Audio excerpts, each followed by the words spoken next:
satu tempat pengobatan tradisional. Antreannya bisa ratusan orang setiap hari. Dari bayi sampai lansia, semua datang dengan satu harapan: sembuh. Di tengah ramainya dunia medis modern, justru metode sederhana bernama totok sirih tiba-tiba viral. Dipuji setengah mati oleh pasien, tapi juga bikin banyak tenaga kesehatan geleng kepala. Jadi, sebenarnya ini pengobatan ajaib atau cuma sugesti yang terasa nyata? Fenomena ini berpusat di Rumah Sirih Palembang, sebuah tempat terapi yang sudah berdiri sejak 2012, tapi baru belakangan ini meledak di media sosial.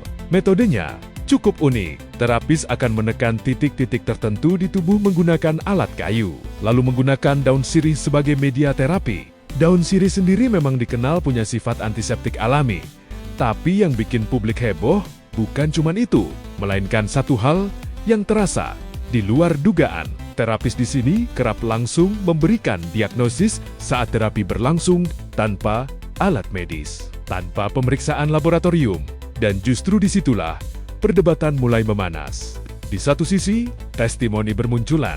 Ada pasien yang mengaku terapis bisa mengetahui detail cedera lututnya, bahkan posisi dan kedalamannya. Padahal belum pernah bertemu sebelumnya. Setelah 1 bulan terapi, katanya kondisi membaik. Ini nih, tuh.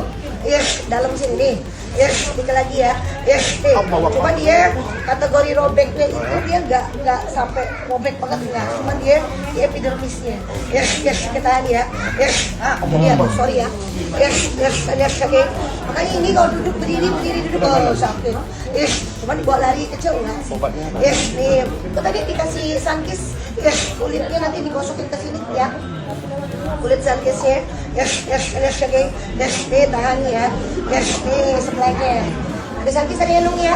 Yes, zam sekitar ya. Yes, nih. Saya masih lagi maaf ya Pak ya. Allah Akbar. Ini yang sakit banget ini. Ini yang bikin dia kalau udah habis buka perutnya kenyang ngantuk. Tuh tahan.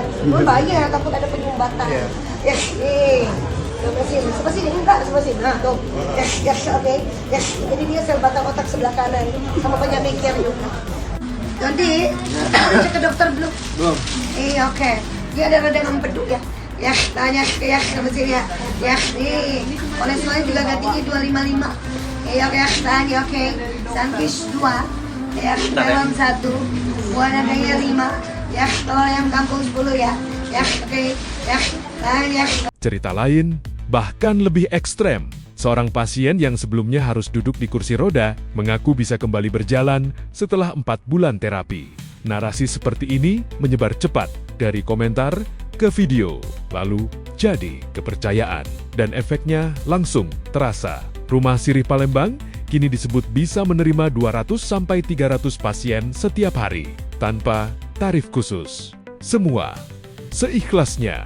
Bagi sebagian orang, ini jadi harapan, terutama bagi mereka yang merasa akses ke pengobatan modern tidak selalu mudah. Tapi di sisi lain, keraguan juga makin keras terdengar. Ada yang mempertanyakan, bagaimana mungkin diagnosis bisa dilakukan secepat itu? Ada juga yang menyoroti kondisi pasien setelah terapi yang terlihat memar atau kesakitan.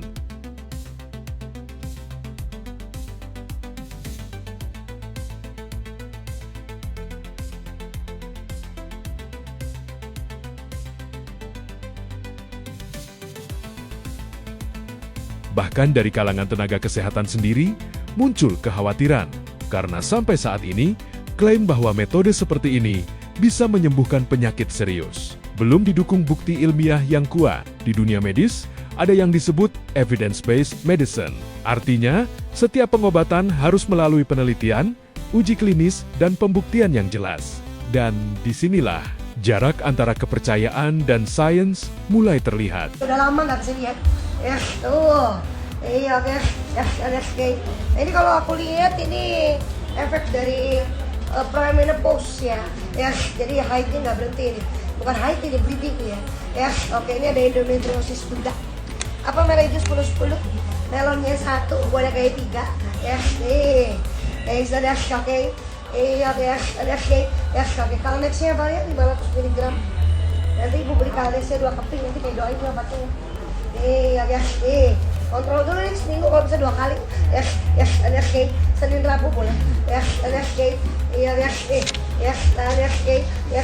Menariknya, fenomena ini sampai menarik perhatian pemerintah daerah. Dinas terkait di Sumatera Selatan bahkan turun langsung melakukan peninjauan. Hasilnya, tidak ditemukan pelanggaran. Praktik ini dinilai masih berada dalam koridor pengobatan tradisional dan dilakukan secara terbuka. Seperti yang saudara Rilo katakan, bukan berarti Ika ngobati itu sebulan, 2 bulan, 3 bulan, bahkan Ika sudah ngobati dari 2012 sampai 2026 sampai saat ini juga. Nah memang di totok siri ini memang menggunakan media kayu, karena memang menggunakan media yang acupressure, menotok bagian-bagian syaraf ya. Seperti di video itu kan kepala bayinya ini kan ditotok kan. Cuman seperti yang kita ketahui, ketika Ika notok orang dewasa beda porsi, lansia beda porsi, orang yang kena kanker otak beda porsi, orang yang buta atau pasca operasi beda porsi, dan itu pun juga buat anak-anak juga beda porsinya juga. Jadi mungkin beberapa halayak ramai komentarnya kurang enak, bahkan ada yang beberapa komentar yang tidak bisa kita pertanggungjawabkan sekali, sangat disayangkan. Adapun Ika di Palembang baru sekitar 1 tahun, itu pun kemarin sempat bolak-balik Jakarta Palembang, karena sejak 2023 2022 Ika memang di Jakarta 3 tahun, tapi sebelumnya memang Ika berasal dari Palembang. Dari 2011 pertama keluarga dulu, 2012 buka untuk umum karena beberapa teman dari keluarga yang berhasil sembuh itu minta tolong, akhirnya bukalah praktek rumah siri Palembang. Dan di titik ini, kita dihadapkan pada dilema yang cukup kompleks. Ketika seseorang merasa sembuh, apakah itu otomatis berarti metode tersebut terbukti secara ilmiah, atau justru ada faktor lain yang bermain? Sugesti, efek placebo, atau proses alami tubuh yang memang sedang membaik? Jawabannya tidak sesederhana hitam dan putih. Yang jelas, fenomena totok sirih ini menunjukkan satu hal penting, bahwa di tengah kemajuan teknologi dan medis, kebutuhan akan harapan tetap jadi hal yang paling dicari manusia. Dan di era media sosial seperti sekarang, cerita personal bisa dengan cepat berubah jadi kebenaran yang dipercaya banyak orang. Padahal, belum tentu semuanya bisa dijelaskan secara ilmiah. Jadi, apakah totok sirih ini benar-benar solusi? Atau sekadar fenomena yang lahir dari kepercayaan dan pengalaman pribadi? Mungkin jawabannya ada di tengah. Pengobatan alternatif bisa jadi pelengkap, tapi bukan pengganti pemeriksaan medis yang sudah teruji. Karena pada akhirnya, yang dipertaruhkan bukan cuma kepercayaan, tapi juga kesehatan kita sendiri. Oke.